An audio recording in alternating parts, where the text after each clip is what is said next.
This is without question the weakest Saturday of college football every year, but I found some games I still want to pick for you. Let's get right to it. Missouri taking on Oklahoma in the only SEC game that means anything, with SEC teams now getting prepped for rivalry week and taking on the cupcakes of the North. It's going to be a really tough week to pick a game that's interesting, but this game is interesting to me primarily because I'm curious what Oklahoma team is going to show up on Saturday. See, I think Oklahoma is much better than Missouri and should win this game.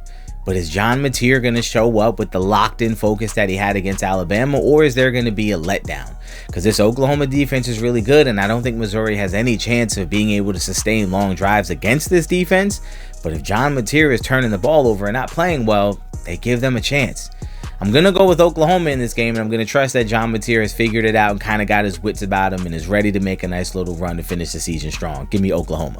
USC taking on Oregon in a game that is absolutely fascinating. This USC offense is top-notch and is the real deal, but that defense leaves a lot to be desired, which is normal with Lincoln Riley and his teams. Defense, not really important to him. This Oregon team, on the other hand, has had some games where they look like they've been struggling, but I think they're starting to get things together. I think Deontay Moore is starting to put things together at quarterback, find his stride and his little confidence, and have his little ego and swagger about him to say, I'm one of the best and I deserve to be in New York. Who do I think wins this game? I'm actually going to go with Oregon. I think their defense is better than USC's, and I think they can get a couple stops from that USC offense and allow their offense to go out there and run wild all over this USC defense. I think they're going to run the ball at will. I think they're going to have a bunch of big plays, and I think they absolutely mollywop USC. Give me Oregon. Arkansas taking on Texas. Arkansas, to me, is a lot like South Carolina. And going into last week, I warned you all, South Carolina is going to play Texas A&M tough. And if not for a historic comeback from Texas A&M, they would have pulled off the massive upset. This Arkansas team has been playing a lot of the big boys of the SEC tough, giving them a run for their money, keeping things close. And if they had just one or two breaks, could have won some of those games and could be having a totally different season. I think with Texas losing last week and kind of realizing that the season's over, there's really not much to play for. I do think we see a little tank. I think this game is going to be tough early on, and I don't think Texas is going to have the stones within them to pull it through. I'm taking the massive upset in Arkansas to beat Texas. Ohio State taking on Rutgers in a game that I promise you only I care to even watch. I hate Rutgers, and I've always hated them my entire life, and living in the New Jersey area, they have been just a bane of my existence. The ignorant fans who thought that after getting Ray Rice and putting up a couple good seasons where they were just okay, a lot of talk started coming out about them being the real deal, and right then and there, that hate was born, and I've hated them ever since.